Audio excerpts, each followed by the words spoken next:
हमें प्रगति की तरफ देखना है, हमें आगे उगते हुए सूरज की तरफ देखना है। हम वो सनसेट की तरफ ना देखें। हम तो केवल वो देख रहे हैं कि हमारे पिछले 1000 साल में क्या जातियाँ हुई हैं उनको हम ठीक कर लें। कि जो पक्षपात है या एक तरफा रवैया है वो काफ़ी साफ है। विवाद कोई मेजर विवाद नहीं है, छोटी छोटी बातों पे कन्फ्यूजन है। वन नेशन वन इलेक्शन, तो अगर वो चीज़ हो जाए तो शायद ये चीज़ें कुछ रुकें। नहीं, मैं नहीं समझता कि वो प्रैक्टिकल चीज़ है, क्योंकि और आप भी जानते हैं कि स्टेट गवर्नमेंट कब गिर जाए ये किसी को नहीं मालूम। कितनी भी आप कोशिश कर लीजिए, हमारा आपस का भाईचारा ख़त्म नहीं हो सकता। नहीं, हमने तो मोहम्मद यूनुस को ख़त लिखा है कि हमें ये एक्सेप्टेबल नहीं है। तो आपको क्या लगता है इस टकराव के लिए जिम्मेदार केंद्र ज़्यादा है या दिल्ली सरकार?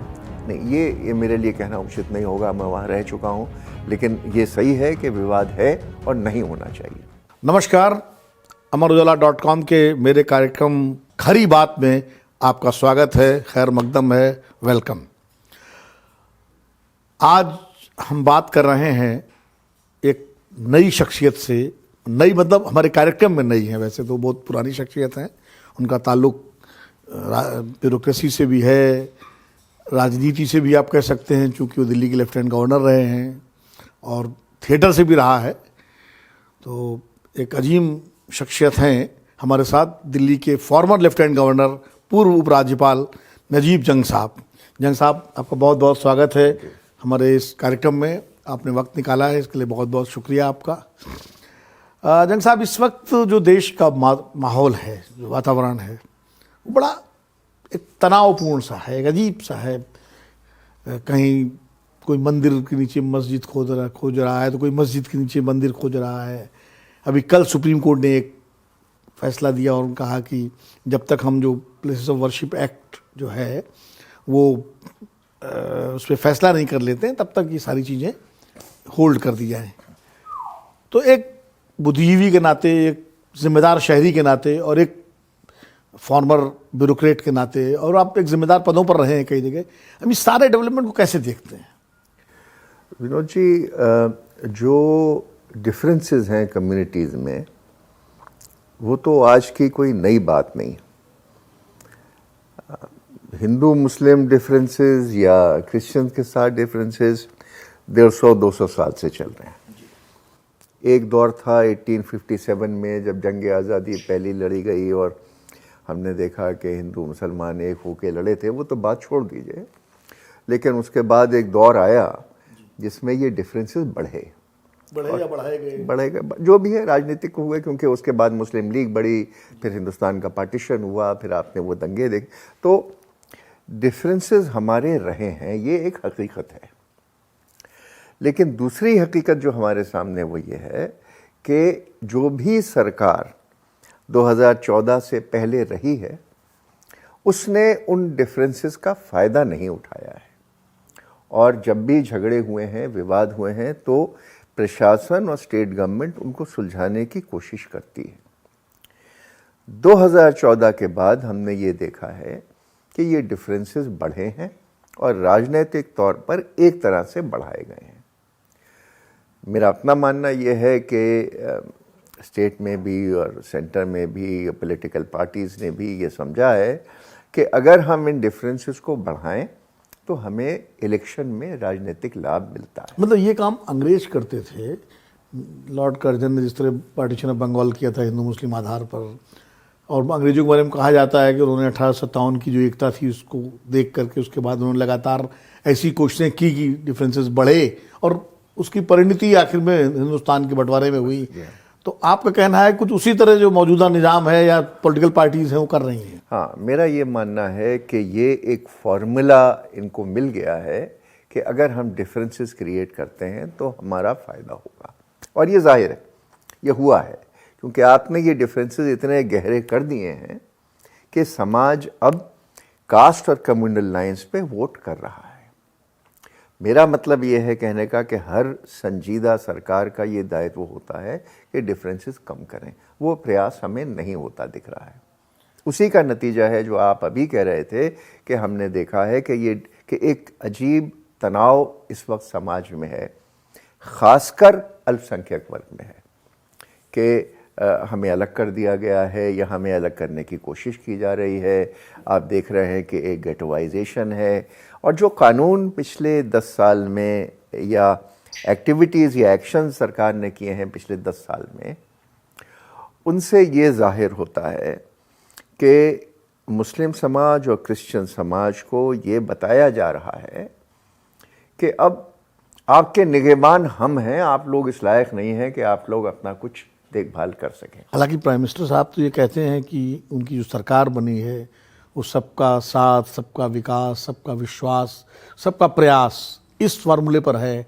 और उनका ये भी कहना है, उनका और जो सत्ताधारी पार्टी है भारतीय जनता पार्टी, उनके नेताओं का कहना है कि हमारी जितनी योजनाएं हैं सरकारी, उसका फ़ायदा तो सबको मिल रहा है। हम तो ये कर ही नहीं रहे कि ये योजना हिंदू के लिए है या ये मुसलमान के लिए नहीं है या क्रिश्चियन के लिए नहीं है। तो वो कहते हैं ये तो आरोप जो है इसका कोई बुनियाद नहीं। मेरे ख्याल उनके कहने में बहुत सच्चाई है कि जो लाभ प्राइम मिनिस्टर ने पहुंचाने चाहे थे, चाहे वो गैस डिस्ट्रीब्यूशन हो या घर डिस्ट्रीब्यूशन हो, उसमें शायद डिफरेंसेस नहीं हुए।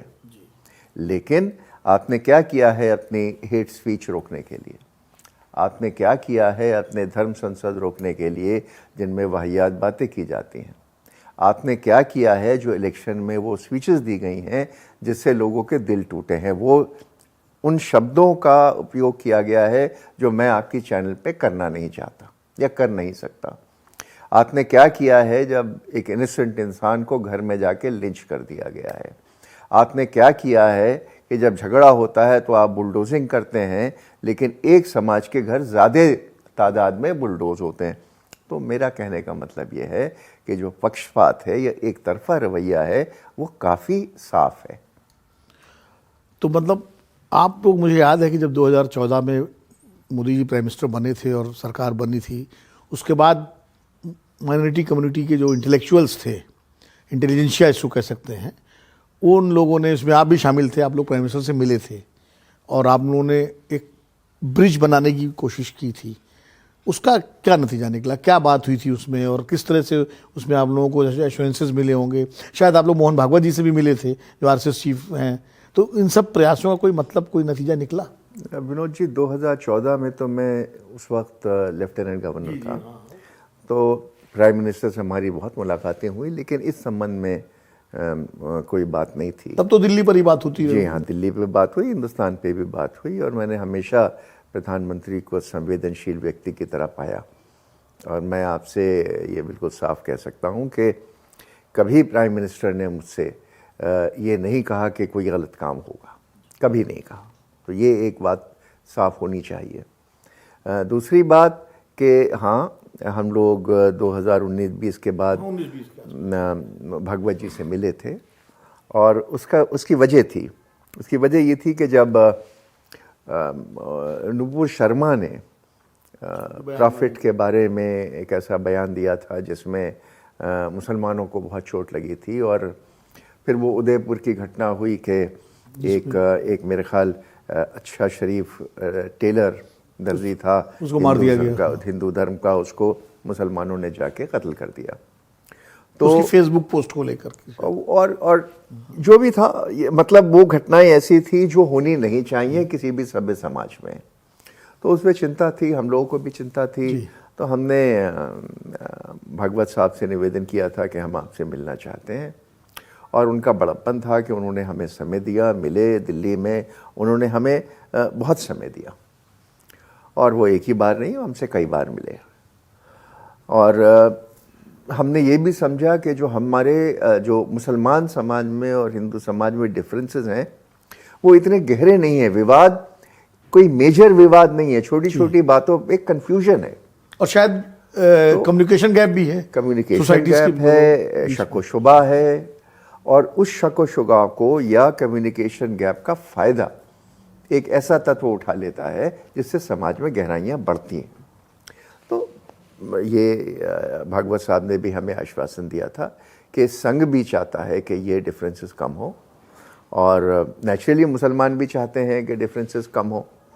लेकिन प्रॉब्लम यहाँ आती है कि हिंदुस्तान तो हर वक्त इलेक्शन मोड में रहता है, और हर 6 महीने में, 8 महीने में, 10 महीने में आप चुनाव कराते हो, और उसमें हालात फिर ख़राब हो जाते हैं, क्योंकि चुनाव के दौरान जब आपने ये महसूस कर लिया है और जब आपको ये अंदाज हो गया है कि पोलराइजेशन से हमको फ़ायदा हो सकता है, तो फिर पॉलिटिशियन बेलगाम है और उसका नतीजा आप देखते हैं कि फिर समाज की गहराइयाँ बढ़ती हैं और उसमें फिर और झगड़े होते हैं। जब झगड़े होते हैं तो बुलडोजिंग होती है, जब बुलडोजिंग होती है तो और इख्तलाफ बढ़ जाता है, फिर गोली चलती है, फिर लोग मरते हैं। ये एक एंडलेस प्रोसेस है।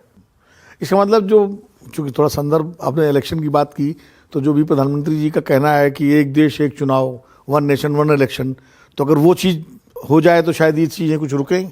नहीं, मैं नहीं समझता कि वो प्रैक्टिकल चीज़ है, क्योंकि और आप भी जानते हैं कि स्टेट गवर्नमेंट कब गिर जाए ये किसी को नहीं मालूम।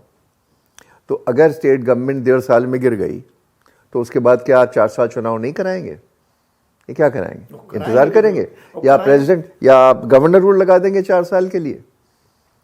क्या आप चाहते हैं कि हिंदुस्तान में डेमोक्रेसी ख़त्म होकर गवर्नर रूल लग जाए? तो इसलिए हम दिल्ली में देख रहे हैं, जब आप जानते हैं कि दिल्ली में एक तरह से गवर्नर रूल रहता है, क्योंकि आर्टिकल 239 बड़ा क्लियर है कि ये एडमिनिस्ट्रेशन गवर्नर के तहत है। इतनी डिबेट है दिल्ली में कि क्या ये सिस्टम वाजिब है, क्या ये सिस्टम दिल्ली वालों के लिए मुफीद है, ये सब डिबेट चल रही है। तो एक इलेक्शन हिंदुस्तान भर में हो और फिर 5 साल बाद एक ही इलेक्शन हो, ये मेरी नज़र से नामुमकिन है। मैंने 7-8 इलेक्शन अपने करियर में कराए थे और मैं समझता हूँ कि ये एक प्रैक्टिकली नामुमकिन एक्सरसाइज है। दूसरी बात, ये बड़ी थ्योरेटिकल बात है। मैंने अखबार में आज देखा कि कहीं कि साहब पहला जो ऐसा इलेक्शन होगा वो 2034 में होगा। तो मेरे भाई, मैं तो आज हिंदुस्तान के विकास की बात कर रहा हूँ, मैं अपने बच्चों की तरक्की की बात कर रहा हूँ, मैं विकसित हिंदुस्तान की बात कर रहा हूँ। मैं 2034 का इंतज़ार करने का मेरे पास टाइम नहीं है। मैं तो शायद तब तक जिंदा भी ना रहूं।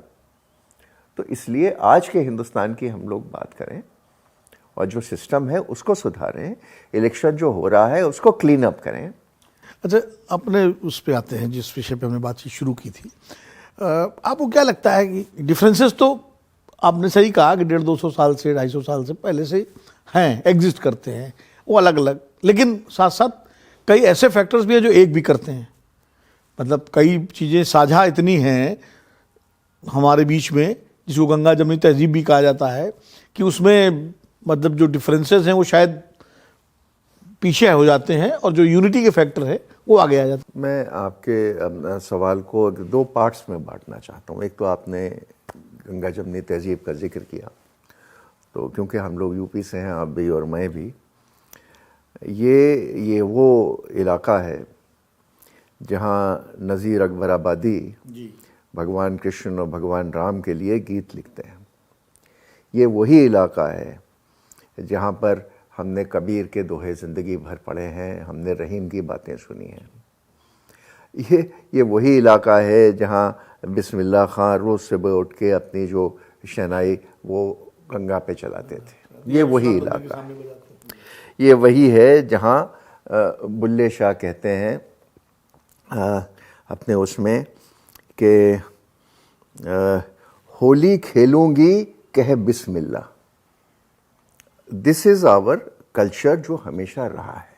इसमें एक चीज़ और मैं जोड़ दूं कि अवध में जो आपका बहराइच और ये बाराबंकी वाला इलाका है, वहाँ जब ताजिया निकलता था बचपन में, तो जो औरतें जाती थीं पीछे से तो गाती थीं कि हमारे इमाम हुसैन पियासे मार दिए, हाय राम हम का करी। पहलवान अखाड़े में उतरता है ये कहते हुए या अली मदद। ये हमारा कल्चर है, इसको आप डिस्ट्रॉय करना चाहते हैं अपनी बातों से। तो एक तो ये पहलू है हिंदुस्तान का, और मेरा ये मानना है कि आप इसको ख़त्म नहीं कर सकते। आप कितनी भी कोशिश कर लीजिए, कितनी भी आप कोशिश कर लीजिए, हमारा आपस का भाईचारा ख़त्म नहीं हो सकता।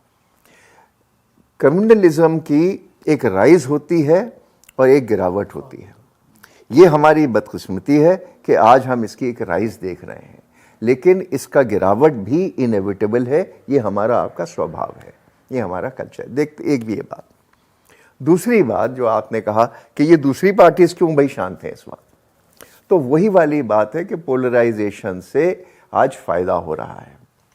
तो चाहे वो कांग्रेस पार्टी हो, मैं सिर्फ राहुल गांधी साहब की बात नहीं करता क्योंकि उनमें तो अभी भी ये हौसला है कंप्लीट सेकुलरिज्म की बात करने का। लेकिन बाकी जितनी पार्टीज़ हैं वो ये समझती हैं कि अगर हम कंप्लीटली कम्युनिस्ट पार्टी को छोड़ दीजिए, वो फिर भी बहुत बहादुर हैं और वो तो इसमें पढ़ते सेकुलर है हैं, वो कंप्लीटली सेकुलर है। लेकिन बाकी जितने भी हैं वो समझते हैं कि थोड़ा सा सॉफ्ट हिंदुत्व रखने से हमसे हिंदू समाज नाराज़ नहीं हो जाएगा। इसमें आपके स्टेट के लीडर्स भी हैं, इसमें और मध्य भारत के लीडर्स भी हैं जो ये हरकतें करते हैं। तो इनमें इतना कन्विक्शन नहीं है, क्योंकि जो समाज में जिसको कहते हैं हम कि आइडियलिज्म होता था या एक कन्विक्शन होता था ऑफ सोशलिस्टिक सेकुलर वैल्यूज़, उसको वो पॉलिटिशियन में नहीं है। पॉलिटिशियन अपना फ़ायदा देख रहा है। जो कन्विक्शन गांधी में था, नेहरू में था, पटेल में था, उन नेताओं में जो कन्विक्शन था। आपने अब शाहबानों का जिक्र किया, ये देखिए ये बहुत बड़ी ट्रेजेडी है हिंदुस्तान की। शाहबानों का केस क्या था? शाहबानों का केस ये था कि एक अबला औरत 67 ईयर्स ओल्ड, उसको एक तलाकशुदा, उसको एक छोटा सा मेंटेनेंस शायद 104 रुपये 110 रुपये कोर्ट ने अलाउ किया था। आपकी पूरी मुस्लिम समाज खड़ी हो गई कि साहब ये तो नहीं होना चाहिए, ये तो नहीं होना चाहिए। ये भी एक समाज की जहालत का सबूत था। और उस पे हिंदुस्तान के प्रधानमंत्री ने कानून बदल दिया। ये पॉलिटिकल डिसीजन था जिसकी वजह से अडवाणी जी को जान आ गई और वो रथ यात्रा शुरू हो गई। उसका खमियाजा हम आज तक भुगत रहे हैं।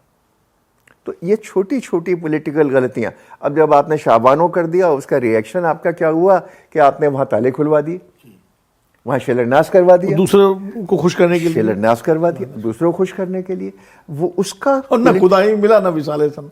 तो आज तक उसका नतीजा हिंदुस्तान भुगत रहा है। ये जो आप खुदाई देख रहे थे, जो कल जस्टिस खन्ना ने रोकी, ये सब सिलसिला तब से बना है।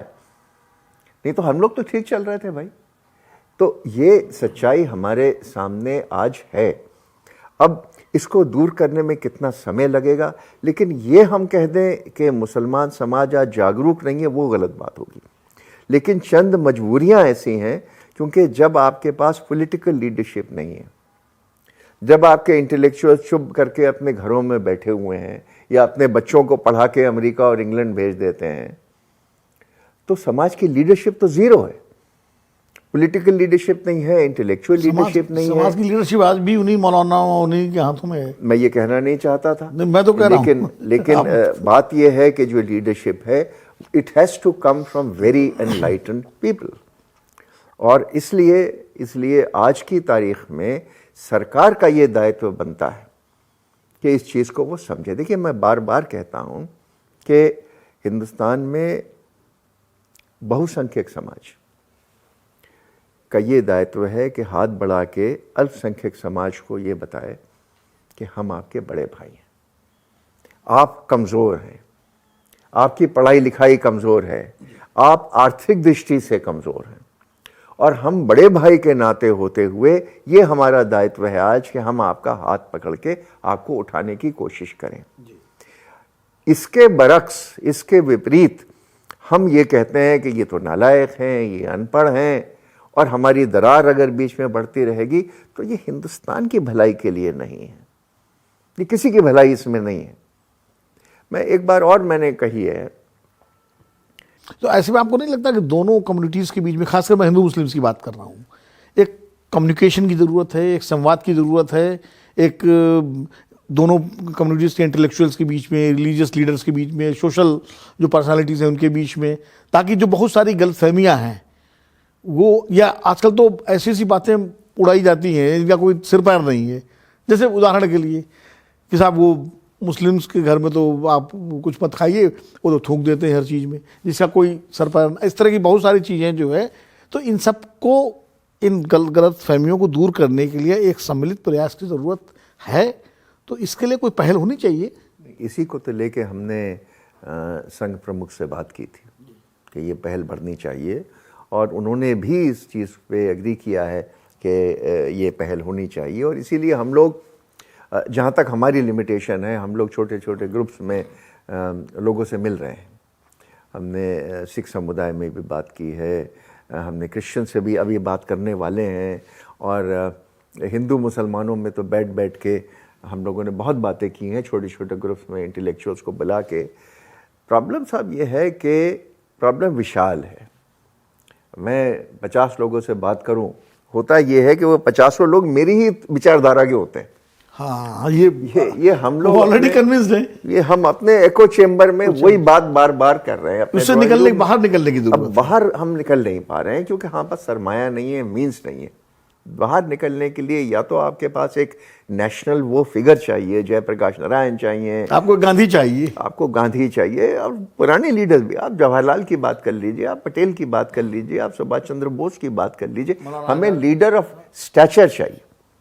राहुल गांधी ने जो यात्रा की थी, भारत जोड़ो यात्रा, पैदल यात्रा की थी, और भारत ने यात्रा जिसमें उन्होंने मोहब्बत की दुकान नफरत के बाजार में खोली, उसका कुछ इम्पैक्ट हुआ, कुछ निकला? मैं मानता हूँ राहुल गांधी बहुत बहादुर आदमी है। उन्होंने एक बहुत बड़ा फिजिकल और मेंटल परिश्रम किया है मुल्क के लिए, और मेरे ख्याल ये दुनिया में बहुत रेयर है इस किस्म का परिश्रम के 3-3.5 हज़ार किलोमीटर कोई आदमी 50 साल की उम्र में चलता है। ये it's an almost an impossible physical task. तो उनकी बहादुरी को हमें सल्यूट करना चाहिए। सवाल ये है कि, और उस जमाने में लोग उनके साथ भी हुए, और कुछ नतीजा भी आपने देख लिया कि 50 से जाके 100 सीटें हो गई। लेकिन उसको सस्टेन करना ये एक बहुत बड़ा इशू है, और उसका फायदा उठाना, उसको पूरे हिंदुस्तान में वो मैसेज ले जाना, और ये जो नफरत है इसका तोड़ निकालना, इसका तोड़ कोई पॉलिटिकल पार्टी नहीं निकाल पाई है। वो उसी के लिए केवल वो लीडर चाहिए जिसको हिंदुस्तान स्वीकारे। इस वक्त कोई आपको दिख नहीं रहा है। थोड़ी सी बात दिल्ली पे कर लेते हैं, क्योंकि आप दिल्ली के एलजी रहे हैं और आपने बड़े क्रूशियल टाइम में संभाला। उस वक्त आप बने थे तब यूपीए सरकार थी, आप फिर मोदी जी की बीजेपी की सरकार आई। दिल्ली में जब आप बने थे तो शीला जी चीफ मिनिस्टर थी, फिर चुनाव हुए, अरविंद केजरीवाल मुख्यमंत्री बने, और आप एलजी थे। तो दिल्ली जिस तरह का है, बार बार दिल्ली को पूर्ण राज्य देने की बात होती है। अरविंद केजरीवाल इसको हमेशा कहते रहे, बीजेपी भी अपने ज़माने में कहती थी, अब तो बीजेपी ने वो कहना बंद कर दिया है।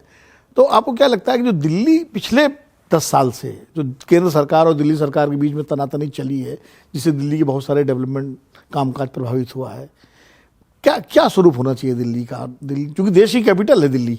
विनोद जी देखिए, इसमें जब इसको यूनियन टेरिटरी बनाया था तो उसकी कई वजूहत थी, और इस पे एक बालाकृष्ण, एक बहुत सीनियर अफसर थे, उन्होंने दुनिया भर में दौरा किया था और एक रिपोर्ट लिखी थी, तो मुझे याद नहीं आ रहा, शायद 1989 की वो रिपोर्ट है, जिसमें उन्होंने कहा था कि कैपिटल होने के नाते इसको पूर्ण स्टेट न बनाया जाए। उन्होंने एग्जाम्पल दिए थे, जापान के को दिए थे, वाशिंगटन का दिया था, लंदन का दिया था, कि इनको अलग से एक एंटिटी में रखा जाए। और ये व्यवस्था चलती रही बहुत दिन, लेकिन जो होता है हिंदुस्तान में कि धीरे धीरे धीरे उसको इरोड किया गया। तो पहले ये मांग हुई कि साहब दिल्ली में पहले तो सिर्फ एक काउंसिल होती थी और एलजी हुआ कर चीफ कमिश्नर थे, फिर ये हुआ कि साहब मेट्रोपॉलिटन काउंसिल बना दी जाए ताकि जिन लोगों को पॉलिटिकल भूख है थोड़ी सी वो पूरी हो जाए। तो उसमें फिर सुषमा स्वराज भी आ गई और मैं अडवाणी जी भी कुछ दिन रहे वगैरह वगैरह, और फिर वो भूख बढ़ी और ये कहा गया कि साहब पूरी लेजिस्लेटिव असेंबली बना दी जाए, तो वो असेंबली बन गई। असेंबली बन गई तो चीफ मिनिस्टर बन गए, लेकिन जो ओरिजिनल आर्टिकल 239 है वो कॉन्स्टिट्यूशन का बरकरार है। 239 ये कहता है कि एक एडमिनिस्ट्रेटर रहेगा दिल्ली में, तो बाकी लोग जो हैं चीफ, ये लोग जो हैं ये एडमिनिस्ट्रेटर को रिपोर्ट करेंगे और उनसे क्लियरेंस लेके काम होगा। Constitution is very clear. अब सवाल ये है कि उस चीज़ को होके तो अब 40 साल हो गए, दिल्ली बढ़ गया, ज़रूरतें बढ़ गई, लोगों की सोच बदल गई, तो आज क्या व्यवस्था हो, इसके लिए मैं समझता हूं कि पुनर्विचार करना चाहिए। संजीदा लोगों को बैठ के, पार्लियामेंट्री कमेटी को बैठ के, या कोई और कमेटी बने कि एक्सपर्ट कमेटी बने कि भाई अब क्या व्यवस्था बन सकती है, क्या ये चल रहा है ठीक या नहीं चल रहा है ठीक। क्या इसमें इम्प्रूवमेंट किया जा सकता है, क्या पूर्ण राज्य बन सकता है, या यही व्यवस्था चले लेकिन इस व्यवस्था में कोई तरमीम हो जाए, that's all, you know, it's possible. लेकिन वो चेंज करने के लिए कोई तैयार है नहीं। वो ना केंद्र सरकार में अब स्टैमिना है, ना टाइम है, और ना आपके लोकल गवर्नमेंट में वो है। क्योंकि जैसे आपने कहा कि एक ज़माने में बीजेपी चाहती थी, अब नहीं चाहते। तो एक मुझे तो ज़माने याद है में कि खुराना जी एज ए चीफ मिनिस्टर धरना दिया था उन्होंने पूर्ण राज्य के लिए। जी हाँ, सुषमा जी चाहती थी, अडवाणी जी चाहते थे, लेकिन बाद में नहीं चाहते क्योंकि सिस्टम बदल गया है, आप पावर में नहीं है। या मुझे लगता है जब पावर में थे तो उनको महसूस हुआ कि वो बनाना ठीक नहीं है। नहीं, अगर जब वो कर सकते थे। अगर केजरीवाल चुनाव हार के अगर भारतीय जनता पार्टी चुनाव जीत गई होती 2014 में तो शायद बना देते। 2004 में अगर, नहीं 2014 में जब केजरीवाल जीते। अच्छा, हाँ, तो और ये तो बनाना तो केंद्र का काम है ना। नहीं, तो उसमें मोदी जी आ गए थे ना। हाँ। जब मोदी जी जीते और केजरीवाल जीते, तो अगर केजरीवाल के बिना अगर भारतीय जनता पार्टी जीतती तो शायद बना देते। I don't know. नहीं, क्योंकि अटल जी के टाइम जब खुराना जी थे तो नहीं बना ना राज्य। और मुझे लगता है, मैं एक और बात कर रहा था, जैसे जब मदन लाल खुराना चीफ मिनिस्टर थे तो उस समय कुछ समय तक नरसिम्हा राव प्राइम मिनिस्टर रहे, बाद में अटल जी बन गए थे। फिर शीला जी जब रहीं, जीत गए, तो अटल जी प्राइम मिनिस्टर थे, और बाद में फिर मनमोहन सिंह बन गए।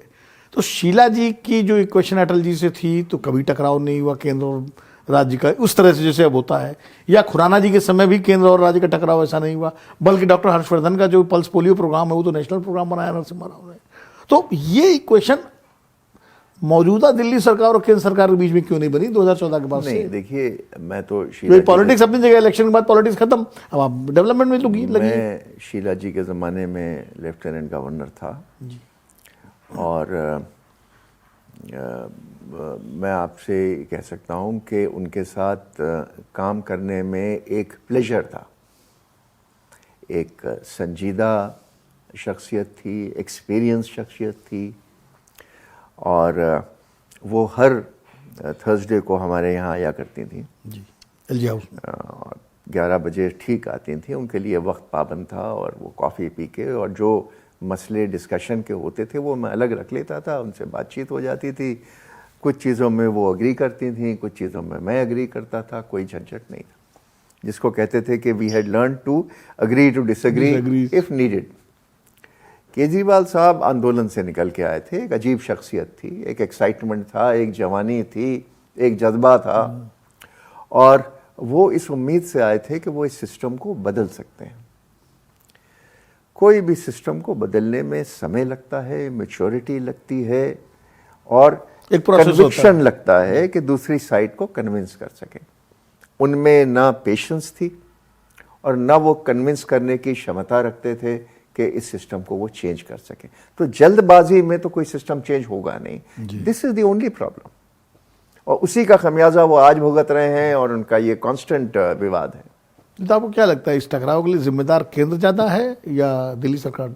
नहीं, ये मेरे लिए कहना उचित नहीं होगा, मैं वहाँ रह चुका हूँ, लेकिन ये सही है कि विवाद है और नहीं होना चाहिए। चलिए, एक आखिरी सवाल कि एक आरोप है खासकर बीजेपी की तरफ से कि साहब मुस्लिम्स जो है वो एक वोट बैंक की तरह बिहेव करते हैं पॉलिटिकली, और वो पर्टिकुलर पार्टी को वोट नहीं देते, यानी बीजेपी को वोट नहीं देते, वो कहीं तो रीजनल पार्टी को देंगे या कांग्रेस को देंगे। तो ऐसा मतलब मुस्लिम्स को वोट बैंक की तरह क्यों पॉलिटिकली बिहेव करना चाहिए? उनको भी नॉर्मली वोट देना चाहिए जो जहाँ अच्छा हो, किसी पार्टी का हो। इसका सवाल आपसे उल्टा कर सकता हूँ कि मुसलमान बीजेपी को वोट क्यों करे? आपसे क्या उम्मीद रखता है मुसलमान? वोट बैंक शब्द हटा दीजिए, मुसलमान बीजेपी को क्यों वोट करे आज? मुझे तो कुछ ऐसी चीज़ नहीं लगती। आपके ज़माने में ही लिंचिंग हुई है, आप ही के ज़माने में बुलडोजिंग होती है, आप ही के ज़माने में धर्म संसद होता है, आप ही के ज़माने में तो ये सब चीज़ें हो रही हैं, तो मुसलमान क्यों आपके लिए वोट करेगा? हाँ, अपना आप तरीक़ा बदलिए, आप बात करिए, रीच आउट करिए। हमने रीच आउट किया है जी, हमें कॉन्फिडेंस दिलाइए, तो आपको भी वोट मिलेगा। That is all. चलिए, आपने अपनी बात बहुत खुल करके कही। कोई और अगर आप कहना चाहते हो हमारे माध्यम से कोई बात समाज को, सरकार को, तो आप कह सकते। नहीं विरोध जी, मैं सिर्फ ये कहना चाहता हूँ कि मुल्क एक बहुत नाजुक दौर से गुजर रहा है। हमें प्रगति की तरफ देखना है, हमें आगे उगते हुए सूरज की तरफ देखना है। हम वो सनसेट की तरफ ना देखें। हम तो केवल वो देख रहे हैं कि हमारे पिछले 1000 साल में क्या जातियाँ हुई हैं, उनको हम ठीक कर लें। That is not the way for progress. Progress will happen when we look forward, कि हमारे आपके बच्चे एक दूसरे के साथ रहना सीखेंगे। हम अपनी कास्ट भूलेंगे, हम अपने मोहल्ले भूलेंगे, हम अपने शहर भूलेंगे, एक देश की बात करेंगे। तो कुल मिला के हिंदू मुस्लिम या सवर्ण अवर्ण की बजाय हम भारतीय होके सोचें। Absolutely important. एक भारतीय बन करके हम सोचें और भारतीय बन करके हम आगे बढ़ें। वही एक फार्मूला है। ये थे नजीब जंग साहब।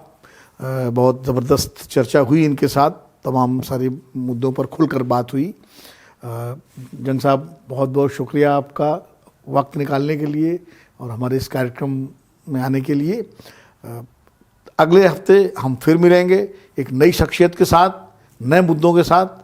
तब तक के लिए मुझे इजाज़त दीजिए। नमस्कार। अगर आप ये वीडियो YouTube पर देख रहे हैं तो हमारे चैनल को सब्सक्राइब कर बेल आइकन दबाएं और Facebook पर देख रहे हैं तो हमारे पेज को लाइक करें। 8 मिलियन प्लस सब्सक्राइबर, आपके इस भरोसे के लिए बहुत धन्यवाद।